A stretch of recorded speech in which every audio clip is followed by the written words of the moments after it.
வணக்கம் குழந்தைகளா. நம்ம சேனலை கண்டிப்பாக சப்ஸ்கிரைப் பண்ணிக்கோங்க. ஒரு அடர்ந்த காடு இருந்துச்சு. அந்த காட்டுக்குள்ளே நிறைய பறவைகளும் பூனைகளும் வாழ்ந்து வந்துச்சு. அப்போது பூனை தன்னுடைய பசிக்காக அம்மா பூனைக்கிட்ட சொல்லுச்சு, அம்மா பசிக்குதுன்னு. அப்போ பெரிய பூனை நான் இறை தேட செல்கிறேன்னு சொல்லுச்சு. அதே போல் பறவையும் இறை தேடுறதுக்காக தன்னுடைய குட்டிகளிடம் சொல்லிட்டு போயிடுச்சு. அப்போ பறவை 2 மீன் துண்டை பார்த்துச்சு.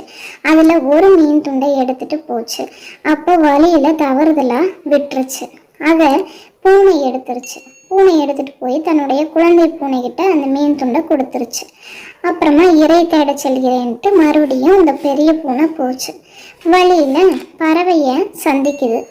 அப்போ பறவை கேட்குது, பூனையனா, என்னுடைய மீன் துண்டு கீழே விழுந்துருச்சு, நீங்கள் ஏதாவது பார்த்தீங்களா அப்படின்னு பறவை கேட்குது.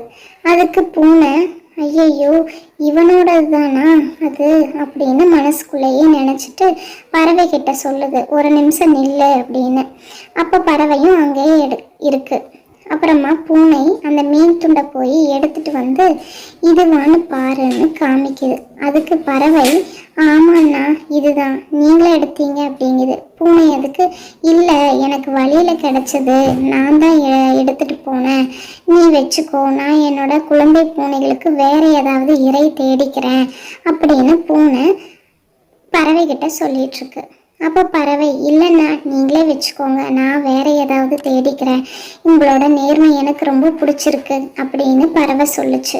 அதுக்கப்புறமா பறவை இன்னொரு மீன் துண்டை தேடி கண்டுபிடிச்சி எடுத்துகிட்டு போச்சு.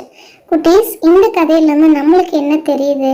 கண்டிப்பாக நேர்மையாக இருக்கணும். நேர்மையாக இருந்தால் நம்மளுக்கு கடவுள் ஒரு பரிசை கொடுப்பாரு. அதுதான் அதிர்ஷ்டங்கிறது.